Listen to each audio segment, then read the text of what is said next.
30% of the profits generated by my algorithm over the past 5 years, plus ongoing royalties for any future use, and a public acknowledgement of my ownership. That's hundreds of millions, Gerald protested. Actually, it's closer to 2 billion, I corrected him. I've kept very careful records of the algorithm's performance, but I'm willing to be reasonable, if you act quickly. As Emily stirred in her bed, I added one more condition, and I want Marcus fired. Immediately, no severance, no recommendations, nothing. You can't dictate our personnel decisions, Gerald began. I can and I will, I cut him off. Consider it the price of forcing me to choose between my daughter and your profits. You have 1 hour to decide, or I start returning calls from your competitors.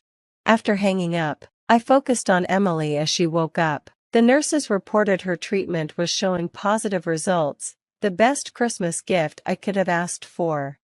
Daddy, she said softly, did you have to work last night? No, sweetheart, I replied, squeezing her hand. I took care of something much more important. My phone buzzed with an email, a meeting request from Quantedge's lawyers for the following day. Attached was a draft agreement acknowledging my ownership of the algorithm and outlining the compensation terms. Another message followed quickly. Marcus has been terminated, effective immediately. When can you restore the systems?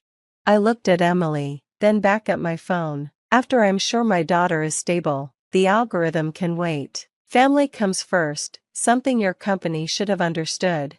The next few days were a blur of hospital visits and legal meetings. Emily's treatment showed increasingly positive results while Quantedge's lawyers worked to formalize our agreement.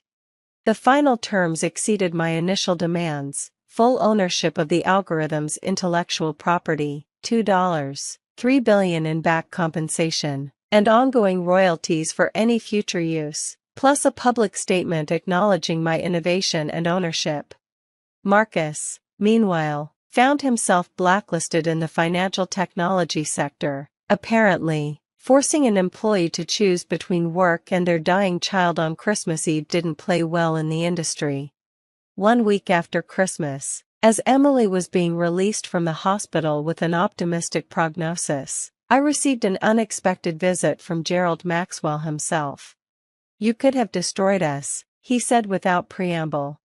That wasn't my goal, I replied. I just wanted what was rightfully mine, including the right to be there for my daughter. He nodded slowly. I lost sight of what matters. Profits became more important than people. I'm sorry. Are you sorry it happened, or sorry you got caught? Both, he admitted, but the change you forced, it's making us reevaluate everything, our policies, our culture, our priorities. I looked at Emily, now strong enough to sit up and draw in her hospital bed. Sometimes it takes losing everything to remember what really matters. Will you help us rebuild? Gerald asked. As a consultant, on your own terms. The algorithm needs its creator. I considered his offer. Maybe, after Emily's fully recovered, and only if Quantedge implements real changes, starting with proper family leave policies and medical support for employees. He agreed immediately, probably realizing it was a small price to pay compared to what they'd already lost. 2 months later, Emily was back in school, her cancer in remission. I worked from home as a consultant, maintaining the algorithm that had once consumed my life but now served my terms. Quantedge had indeed changed. New policies supported employees with family medical issues. Work-life balance became more than just a buzzword. My story, though never publicly detailed, became a cautionary tale in the industry about the true cost of prioritizing profits over people. My phone buzzed with a text from Emily's teacher. She's giving a presentation about her hero today. Spoiler alert, it's about her dad who chose her over everything else. I smiled, remembering that Christmas Eve choice that had seemed impossible at the time but now felt like the most natural decision in the world. Sometimes the best revenge isn't about destroying what others built, it's about reclaiming what matters most and forcing others to recognize that some things are more valuable than money. even if it takes deleting a billion-dollar algorithm to prove it. The story spread through the financial technology world, though the details remained private. A cautionary tale about the true ownership of innovation, about the importance of proper IP agreements, about the cost of pushing people too far. But that's not why I tell it. I tell it because sometimes people need to be reminded that algorithms can be rewritten, money can be replaced, but moments with our children are irreplaceable. Emily is healthy now, her cancer in full remission. She doesn't know the full story of that Christmas Eve, but someday I'll tell her about the night her father chose her over an algorithm worth billions. And I'll tell her that it wasn't even a close call.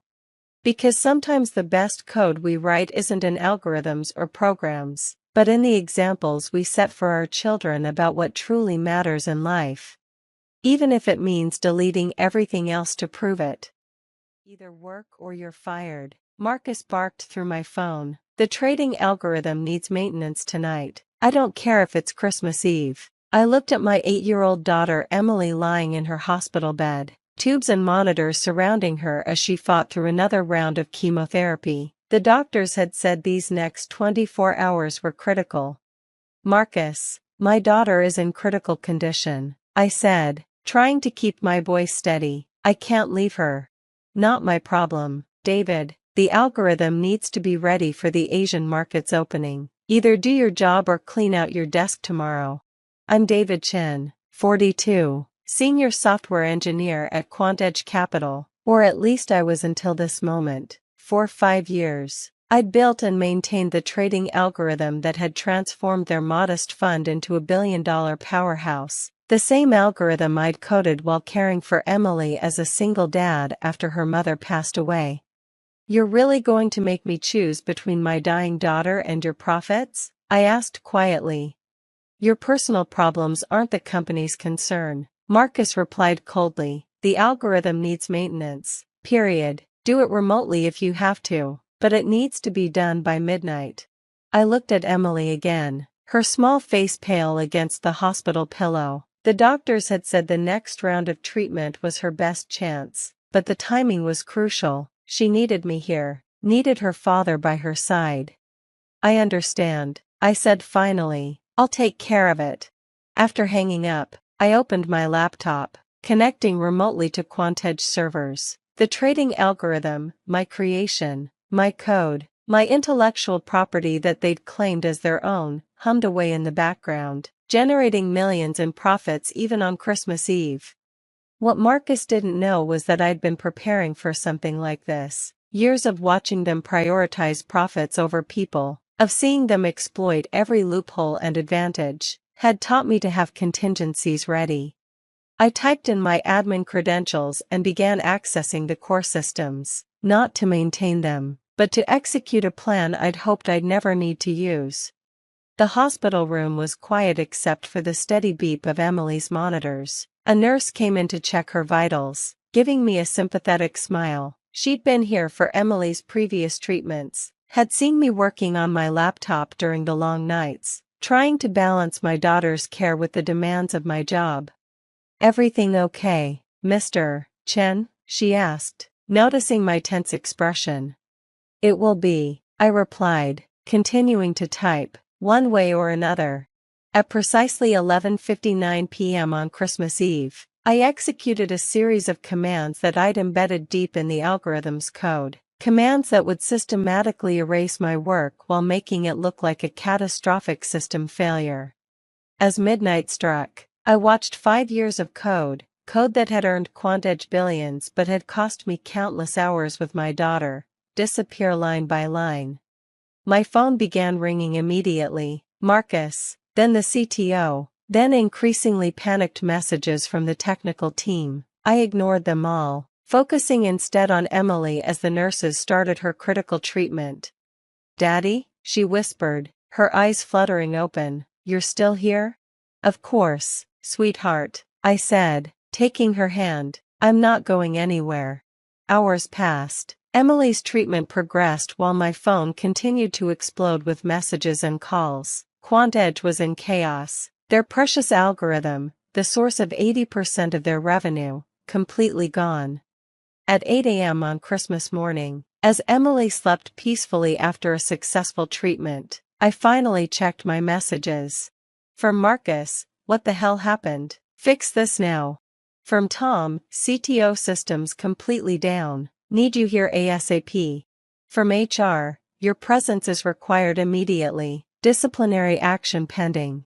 I smiled slightly, remembering the conversation I'd had with my lawyer months ago, when I'd first suspected this day might come.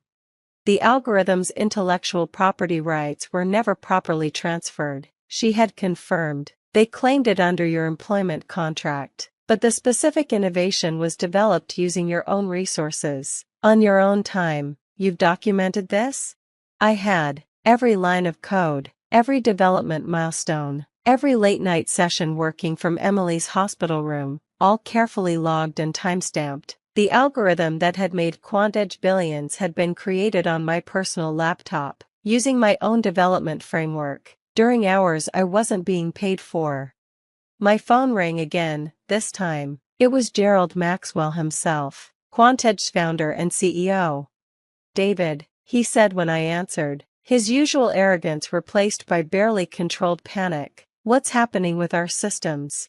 A catastrophic failure, I replied calmly, probably from pushing them too hard without proper maintenance. You know, the maintenance I was supposed to do last night while my daughter fought for her life.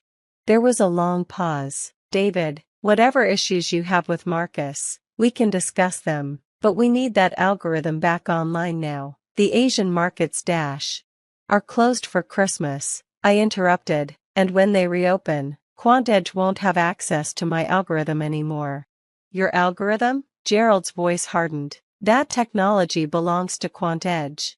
Actually, it doesn't, I said. Check with your lawyers, check the development logs, check the IP agreements. The core algorithm was developed on my own time, using my own resources. The only thing QuantEdge owned was the right to use it, a right I've now revoked.